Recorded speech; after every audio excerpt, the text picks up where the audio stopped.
I would like to start this by asking an uncomfortable question. Okay, so Carl Jung made an observation that I think about just almost more than anything else.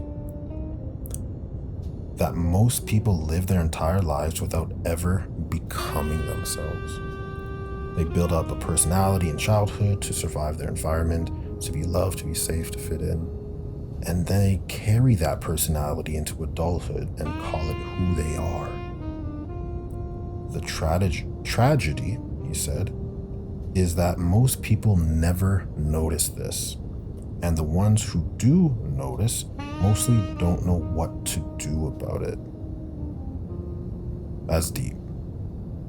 Now, the persona and the price we pay for it, in Jung's terms, from the persona, from the Latin word for the masks worn by actors in Greek theater, the persona is the curated, socially acceptable version of yourself you show to the world. It is very useful. It's necessary.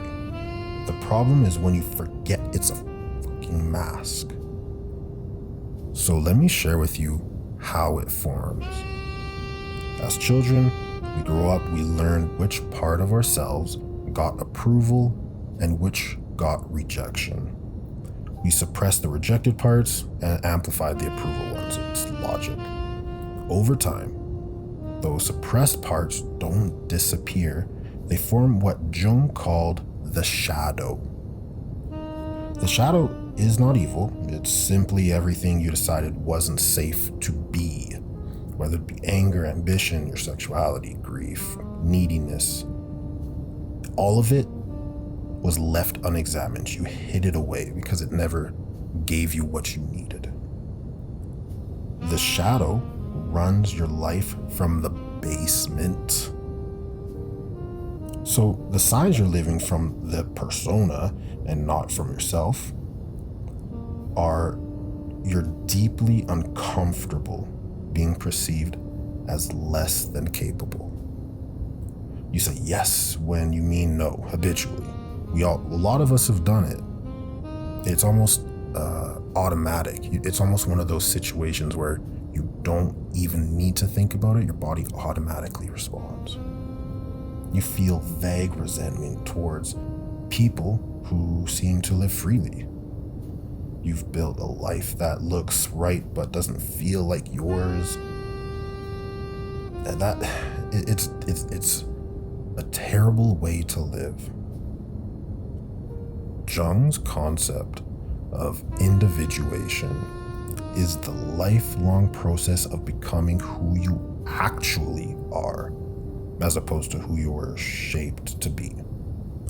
He considered this the central task of the second half of life. Most people never begin it. So, a key insight after reading into this, I found that Jung called growing up has nothing to do with age or responsibility.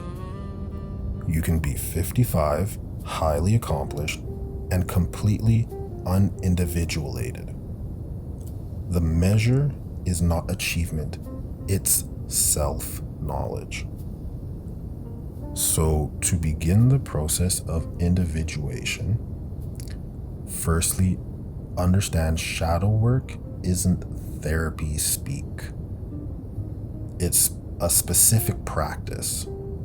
Jung recommended paying attention to your strongest emotional reactions. What gets you, in positive and negatives? What makes you irrationally angry? What do you envy in others? What do you judge most harshly?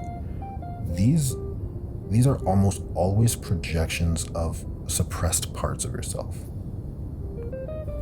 The golden shadow, we don't just suppress the dark part, we also suppress the parts we consider too grand.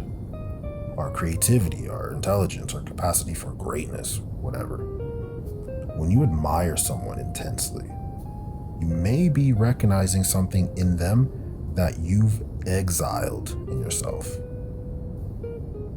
So here's a practical move. Keep a charged reactions journal for like 2 weeks.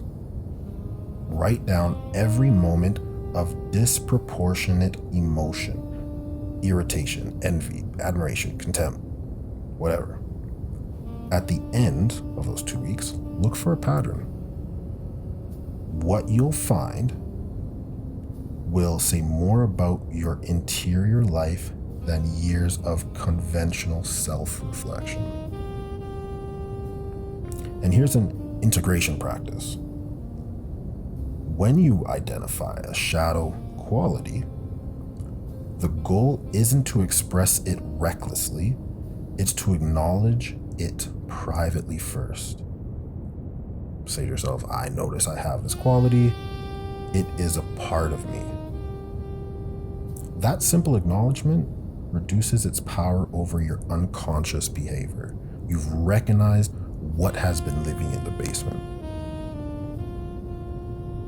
So individuation is not the project of making your shadow self-acceptable to others. It's the project of making yourself legible to yourself. The integration is private. The benefit is that you stop outsourcing your psychological conflicts onto everyone around you. So Jung believed that the most terrifying thing in the world was to fully know yourself. Not because of what you'd find, but because of what you'd then be obligated to do with your life. You can't unknow yourself. Once you see the mask, you can't forget it's a mask. But here's the thing, it's not a horror. That's the beginning of actually living your own life, maybe for the first time. Next time, I want to take this somewhere that might surprise you, into what philosophy gets fundamentally wrong about happiness, from my perspective, and what that misunderstanding costs us every single day. Don't skip that one.